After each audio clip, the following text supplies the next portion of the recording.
Welcome everyone to our second part of Monsters of Little Haven by Nikita Kaf, and the publisher and the bundle on Steam by Missing Calm, the Missing Calm bundle, sorry. Monsters of Little Haven Part 2. So what has happened so far is basically that Kenneth and Esme are siblings, and they're kind of fooling around, playing around, and Esme says she sees monsters. And it's the middle of the night. There's thunder, there's things going at the pier. They went to basically the kind of like storage house, and there was a monster. Then basically Dad came to the pier, told us to go home, and now we are realizing that we have lost our monster diary notebook that Kenneth was supposed to take care of. So Esme insists on going back to the pier, but she also says she has a monster friend, or a non-dangerous creature that can help them. And this is where we stopped last time, and this is where we are continuing now. Kenneth clutched his head and closed his eyes briefly, but then he saw Esme beside him. As long as we're inside, no one will see us. Okay, are we in the barn? I think so. Kenneth and Esme headed for the pier, along the bushes at the edge of the plot. No way, the monster is darkness and we're hiding it in it like a cloak? That's crazy. Despite the lost diary, Esme was pleased with what was happening. Well, I'm glad you believed me. Now I can tell you everything. Huh? Well, like what?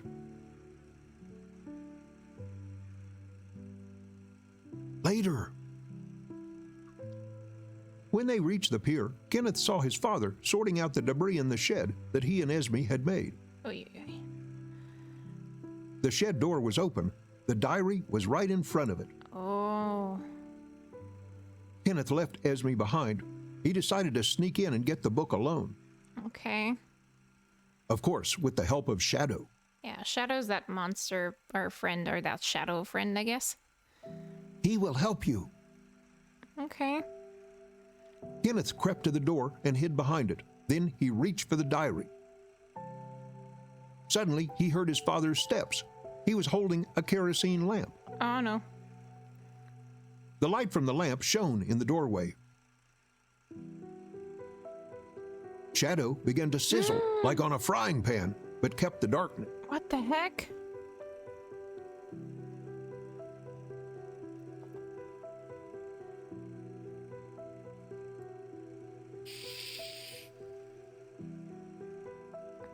Wait, oh.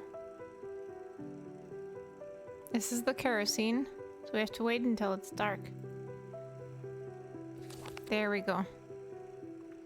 Whew. Kenneth grabbed the diary and ran headlong toward the house, bringing Esme with him. Oh, it worked! I got it! I got it! Shadow was incredible. They were already near the house under the kitchen windows when the light turned on suddenly, and with the sound of hissing oil, dissolved Kenneth's new friend. What? Kenneth and Esme ducked down. In the window, they could see their mother looking in the direction of the pier. Kenneth and Esme whispered, "Oh, is he dead?" "No, he will come back, as always. He just doesn't like the bright light." Does it hurt?" Esme shrugged. Probably not. Why else would he come back every time? Maybe he wants your soul. I don't know, actually. Well, let's go inside. Well, let's take a walk. A walk?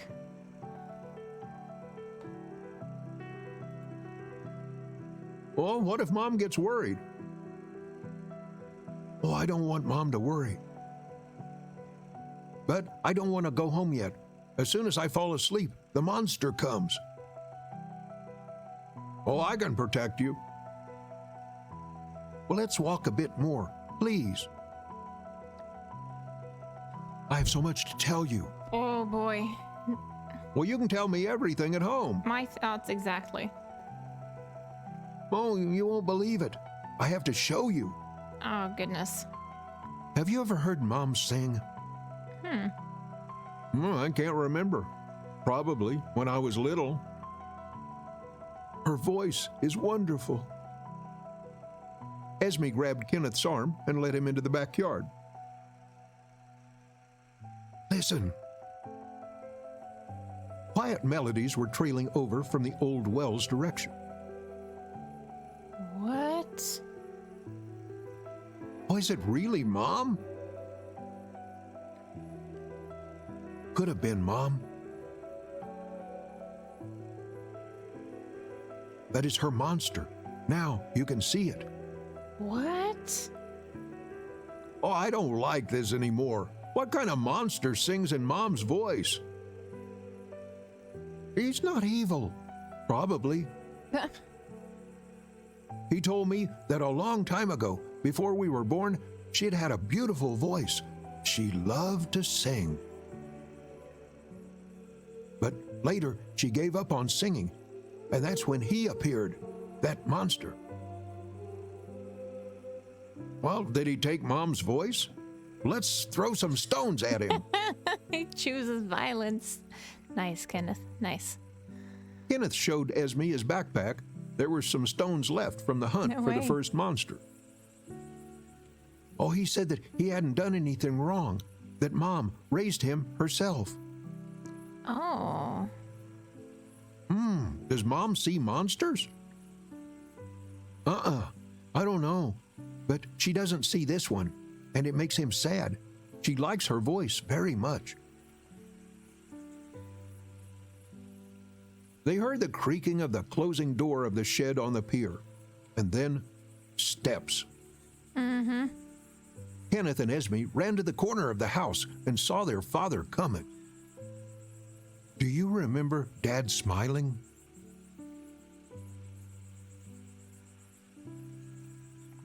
Nope, he's always serious. Sometimes he smiles when he sleeps, when Mate comes to him. Who's mate? Mate. You remember when Dad told you about his childhood friend he grew up with? Oh no. His friend was shot in the war, and Dad survived. Oh no. Oh, you mean Philip? You called Dad's dead friends monster, Mate? Esme looked at the floor guiltily. He just has a very kind smile. Well, you can't. Who would call monsters by name? Monster Philip. Very funny. Yeah, but I guess it's former Philip, now mate, right? And he likes being called Mate. At least he didn't mind. Oh man. How about we give your monster a name? My monster? Well, my monster. The one in the shed. I'm confused. He didn't look like mine. What? Have you seen the monster in the shed?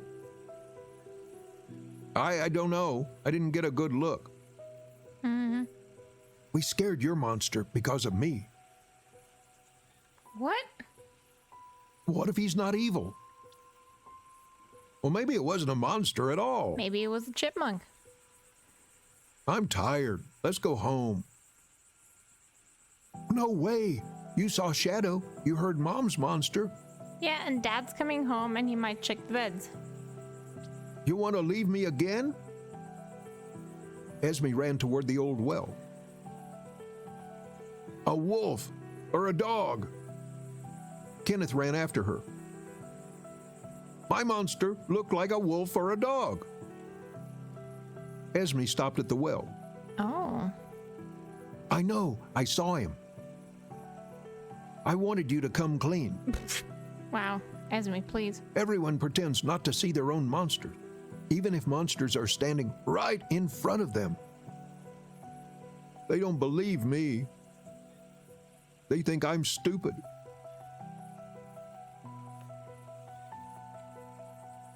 No one thinks you're stupid.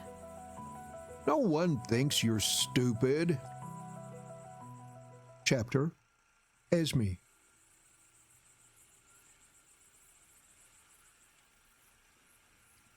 Esme picked up a small pebble, leaned over the well, threw it there, and whispered something. What are you doing? Nothing. How can you not believe yourself? Well, sometimes it is hard to believe, even in the most ordinary things. I feel like I'm sleeping now. What do you want to see to believe? As soon as Esme finished the sentence, they heard a terrifying hubbub below. Phew. Pardon me. The ground trembled under their feet. Oh. Kenneth pulled Esme closer to him, trying to hide her from the coming uncertainty. Oh, you know what this is? An evil grin appeared on Esme's face. Oh boy. I just want you to believe me. A pillar of living darkness rushed from the well, eclipsing the sky. Excuse me. Old masonry succumbed to the pressure of the unknown and fell to the ground in pieces. Kenneth pulled Esme closer to the ground and covered her. A horrific scream was spreading throughout the neighborhood. What's this?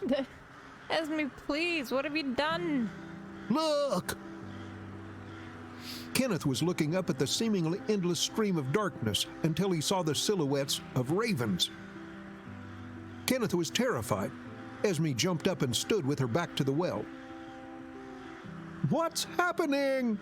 My thoughts exactly. Ugh. Kenneth got up but was afraid to come closer. It seemed to Kenneth that Esme's eyes were filled with fire. Oh God, she's possessed. You know everything. What do you mean? What is this all about? You could have prevented it if you believed me. What? It's not my fault. No, no, no. Esme waved her hand, and a pillar of ravens immediately repeated her gesture, knocking Kenneth off his feet, as if she was in complete control of them. Heck. Kenneth was flung a couple of meters to the side. All you had to do was trust me, just for once.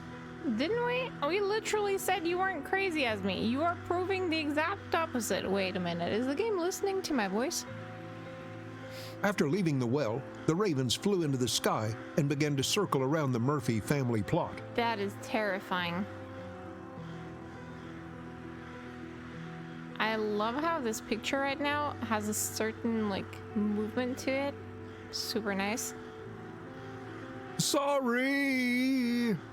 What difference does it make now? It's too late. What? Why is it late? What can I do to make you forgive me? Come to me. Girl, we're literally, I don't know how old we are, 10, 12, something like that? Kenneth walked over to Esme, standing on the edge of the well. Stand beside me. Oh, it's dangerous. Get off. Esme got angry. Parents not noticing this. Trust me just for once. Kenneth climbed to the edge of the old well and took Esme's hand. What's next? Don't you understand anything? No, I don't. Kenneth decided to bring the situation under control, seized Esme, and tried to get down from the flimsy masonry of the well. However, once he tried to move, he froze in the air. Oh, interesting. Kenneth couldn't move a finger. Esme giggled. What is happening? I'm not doing anything. It's all your fault. Esme recoiled from Kenneth, who was stuck in the air between the well and the ground. Oops. Let me go! I said I was sorry! How did you do it? Esme defiantly rolled her eyes. I'm telling you, I have nothing to do with it. Who does? What do you want? Esme waved her hand toward Kenneth, who was carried back to the edge of the well. What if I told you Baloo was alive? Oh, man. Would you believe me? Sure, at this point, yes. Enough! Here we go again. I'm such a little girl. This is all my fantasy, right? Are you not? Are you a 1,000-year-old witch or something? Correct me, please. Kenneth got angry and couldn't help himself. Yes! Esme sadly moved her gaze to the floor. I'm sorry. He tried to approach Esme again, but something held him back. I just saw his grave. You say bad things. You hear that? Somewhere in the distance, he heard Baloo's barking. Oh, goodness. Kenneth froze, numb from head to toe. Are you still in doubt? It was definitely Baloo's barking. Kenneth could not have confused it with anything else. Kenneth fell to his knees, clutching his head, trying to drown out the soul-rending Poor barking. kid, jeez. Esme's face changed. I'm sorry, brother. Come on.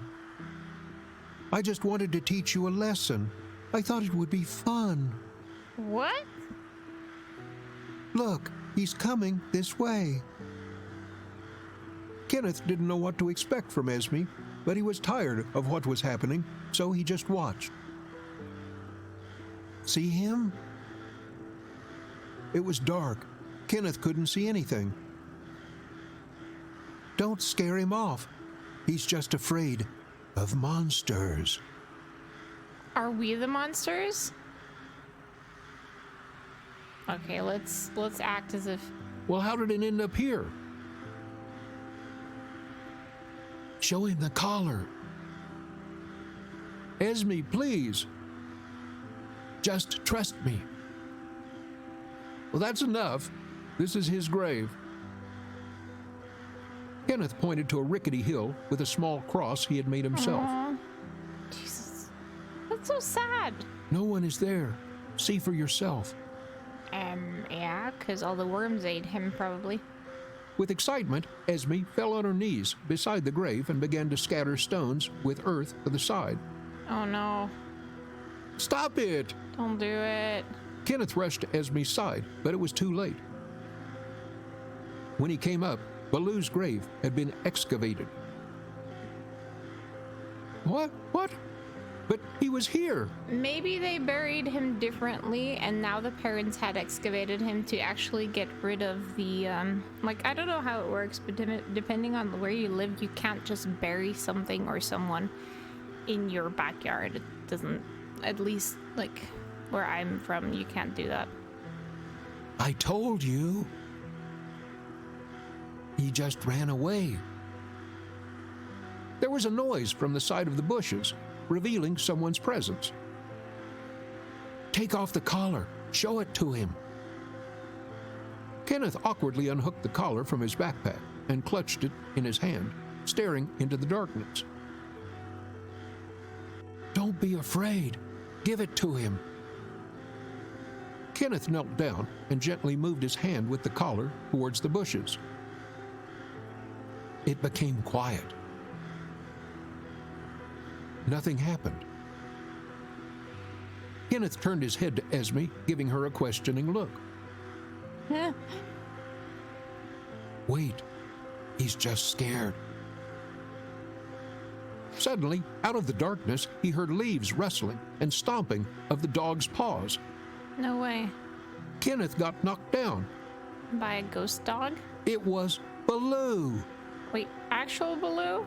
Baloo! Baloo! Or ghost Baloo? Kenneth was filled with tears of joy. Baloo threw him on his back and licked his face, wagging his tail.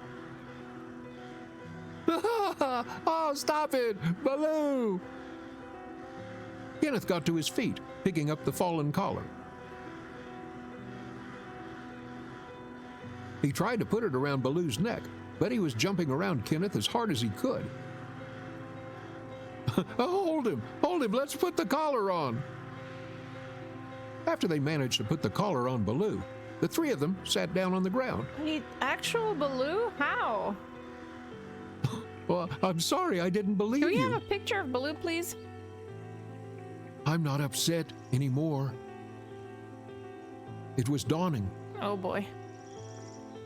Kenneth couldn't stop looking at Baloo. Oh, you must be very hungry. Is he a zombie dog? Let's go inside. We have to show you to Mom. The noise came from the side of the pier. Now, Baloo will help us. Come, quickly. Esme and Kenneth walked carefully to the entrance of the shed. Near the wound-up boat sat, crouching, a huge, hunched monster, Ugh. like a locust, and it was looking for something in the water. Huh. Kenneth, standing behind him, was holding Baloo in his arms, who was growling softly at the monster, but the noise of the running engine was muffling it. Hey, monster, look who we brought. The monster began to turn slowly. Kenneth caught his breath. The monster noticed Baloo in Kenneth's arms, let out an animal cry, and backed away, falling directly on the blades of the wound-up boat. Ouch. Kenneth and Esme were splattered with the viscous, dark contents of a once powerful monster. Ew. Oh, good boy, Baloo. Mother and the people behind her, in police uniforms, ran to the noise near the shed. As soon as they saw the pier, they froze with terror in their eyes. One of the younger policemen ran out of the shed. There was the sound of his stomach emptying. What?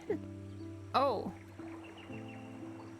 Others just wrinkled their faces and Ugh. covered noses with their hands. Stinky. Got it. Kenneth, put that on the floor. Oh no. Mom, Esme and I found Baloo. Oh no. Oh my goodness. What the heck? I could have expected this. How did I not expect this? He helped us scare the monster that had attacked her. Let go of Baloo.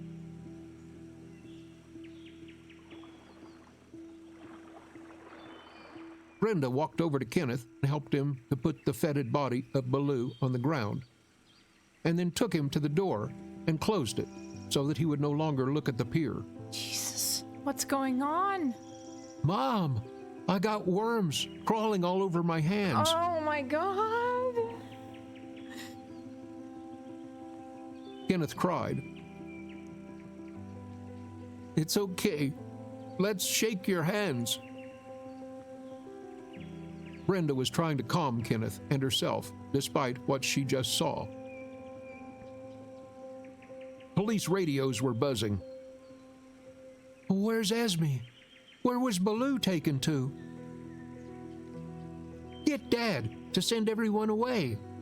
Oh, I have a bad feeling about this. I have a bad feeling about this. Oh, this all took a very odd turn. Brenda began to cry. Esme is dead.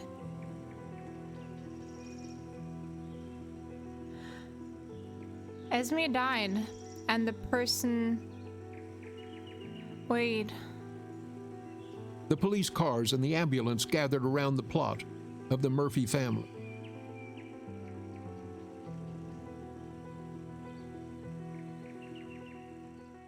Sid? Ни завтра, ни сегодня, никогда. Так выпало, и с этим не поспоришь. Меняются чужие города, а я хочу обнять тебя всего лишь. Подумать только, надо же, смешно. Как Esme drowned. осиротел без человека. Еще вчера транжирили тепло. Теперь в домах скрываемся от Unless I'm стен. completely wrong. Еще вчера твой номер отвечал. На том конце молчали, но с надеждою я нашей встречи долго ожидал и верил, что увидимся, конечно. И уходили письма и снега, и птицы улетали без возврата. Я так к тебе спешил издалека, ведь мы же поклялись с тобой когда-то, что друг за друга сможем постоять, что слово неразменная монета, что дружбе one of нашей 8 endings. истинной 8 endings. печать останется в сердцах частицей света. И я опоздал, не спас и не укрыл, хотя от смерти вряд ли есть спасение. На землю просто сверху положил печальное мое стихотворение. Где, может быть, успел не все сказать, ведь горести слов здесь оказалось мало. Я будто больше жизни потерял в тот самый день, когда тебя не стало.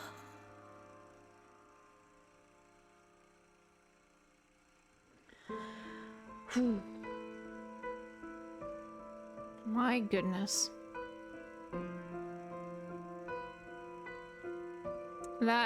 Those moments when your mind is like blown by effective and simple storytelling. I mean, this is not fully, but it's like Sixth Sense all over.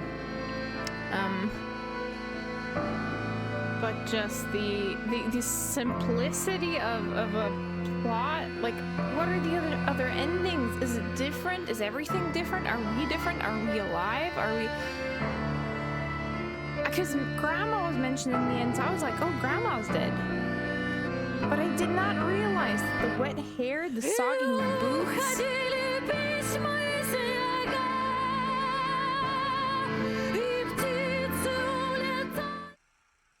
My gosh.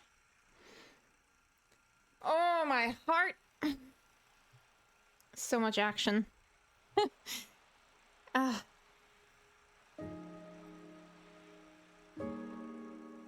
Oh, yes.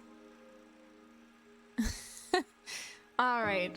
So this is how it'll go. I'm gonna play all of them, of course. But we've got the first ending we got was Escape, Monster, and Esme. That is That is super, super intense and cool. I highly recommend that you guys grab this at any time that you feel like playing something interactive. This is quite nice. I really enjoyed this. I was like, all right, this is, I don't know, it felt tame and mild, and suddenly it's like, boom, here's a shocker, boom, here's a shocker, and you're just like, what? Although, yeah, you can argue that, you know, there's a plot twist to come and you're gonna figure it out, but somehow you're like, I don't know, I was very immersed and I was like, come on, I don't know what's gonna happen. Like, what, it was just, what's gonna happen? I had several ideas, but I, for some reason, didn't figure that one out. That being said, I will put the info to the bundle and the bundle and the separate game in the description box. Thank you for being on this journey with me, and I will see you at the next showcase. Make sure to check the other videos of the Missing Com bundle. Shout out to the Indie Game Collective. And much love to you guys.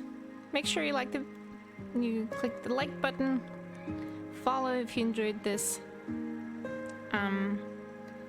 Share and wishlist the game. Have a great time. Bye bye.